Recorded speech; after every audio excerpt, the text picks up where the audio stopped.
Sir ప్రస్తుతం collector గారు స్వచ్ఛదనం పచ్చదనం కార్యక్రమాన్ని ప్రారంభించారు సార్. గత 5 రోజులు నడిచింది. ఆ ప్రోగ్రాంలో మీరు ఎటువంటి కార్యక్రమాలు చేపట్టారు, ఎంతవరకు సక్సెస్ అయ్యారు సార్?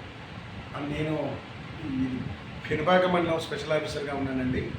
స్వచ్ఛదనం పచ్చదనం ఈ కార్యక్రమంలో భాగంగా ఆగస్టు 5వ తారీఖు నుంచి 9వ తారీఖు వరకు వివిధ పంచాయతీలలో ఏవై షెడ్యూల్లో మన ఈ ప్రభుత్వం వాళ్ళు నిర్దేశించారు.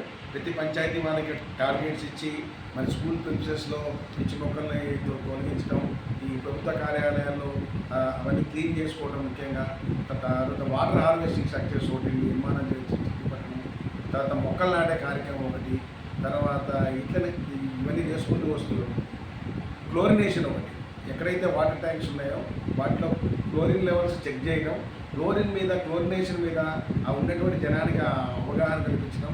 అదే పబ్లిక్ హెల్త్ ఆస్పెక్ట్స్లో కూడా డాక్టర్స్ ఏఎన్ఎంస్ వాళ్ళు వచ్చి వాళ్ళ ప్రోగ్రామ్స్ కండక్ట్ చేసి పబ్లిక్లో ఈ అవేర్నెస్ క్యాంప్స్, ఇప్పుడు వర్షాకాలంలో వచ్చేటువంటి ముఖ్యంగా వచ్చే రోగాలు ఏంటి, వాటిని ఏ విధంగా ఎదుర్కోవాలి, అదేవిధంగా వాటిలో భాగంగా స్వచ్ఛదనం పచ్చదనంలో భాగంగా ఎక్కడైనా మురుగుంటలు ఉంటే కనుక ఆయిల్ బాల్స్ వేసేసి వాటిని దోమలు పెరగకుండా జాగ్రత్తలు తీసుకోవటం, ఇటువంటి కార్యక్రమాలన్నీ చేసుకుంటూ ముందుకెళ్తున్నామండి.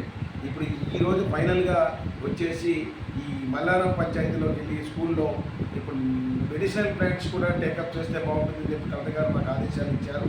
వారు కోరిన విధంగా ఆ మెడిసినల్ ప్లాంట్స్ తెప్పించేసేసి లెమన్ గ్రాసు ఇట్లాంటివి మనకి అవన్నీ చాలా నిత్యంగా అవసరమైన మొక్కలు అక్కడ స్కూల్ పిల్లలకి వీటి యొక్క ఆవశ్యకత చెప్పి ఆ మొక్కలను కూడా ప్రతి పాఠశాల ప్రిన్సెస్లో హెడ్ మాస్టర్స్తో కోఆర్డినేటివ్ మీటింగ్ పెట్టుకుని ప్రతి పాఠశాలలో కూడా ఉండేటట్టుగా చేయమని చెప్పి కంపల్సరీ చెప్పారు.